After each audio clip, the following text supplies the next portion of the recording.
Hi అండి. ఈరోజు video వచ్చేసి బంగాళదుంపల కర్రీ. ఇప్పుడు కుక్కర్లో 3 స్పూన్లు ఆయిల్ వేసుకొని చెక్క, లవంగా, పచ్చిమిర్చి, మసాలా సామాన్లు వేసుకున్న తర్వాత ఉల్లిపాయ ముక్కలు కూడా వేసి ఆయిల్ బాగా వేపుకోవాలి. బాగా వేపుతూ ఉండాలి. అలాగా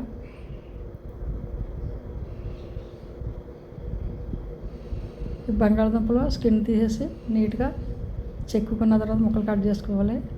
2-3 సార్లు కడుక్కున్న తర్వాత ఈ ఉల్లిపాయలు మగ్గిపోయినాయి. ఇప్పుడు అల్లం వెల్లుల్లి పేస్ట్ 1 స్పూన్ వేసుకోవాలి.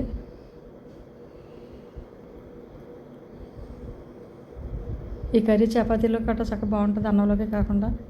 ఇలా బంగాళదుంపలు చిన్న చిన్న ముక్కలు కట్ చేసుకుని కడుక్కున్న తర్వాత మనం కుక్కర్లో వేసుకోవాలి. వేసుకుని ఇవి కూడా కలపాలి.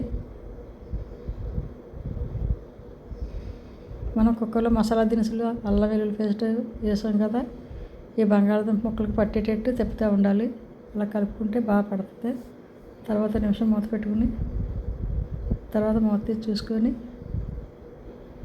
మళ్ళీ కలపాలి.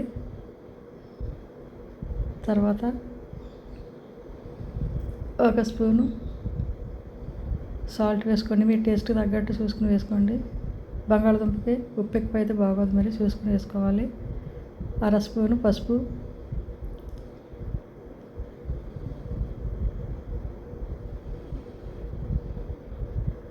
1 స్పూన్ కారం వేసుకోండి. మీ కారం సరిపడగా వేసుకోండి.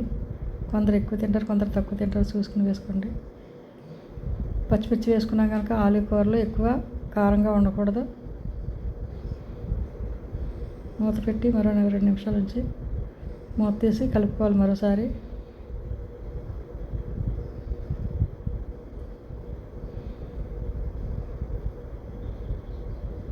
తర్వాత వాటర్ పోసుకోవాలి.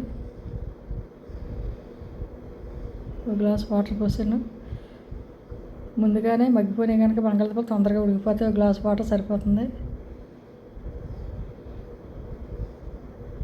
కూర ఉడికిపోయింది, ఇంకా దగ్గరికి వస్తుంది.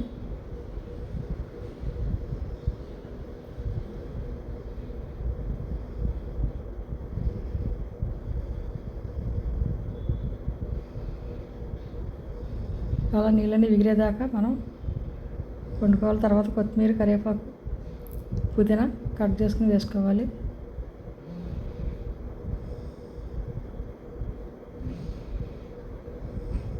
మరోసారి తిప్పాలి.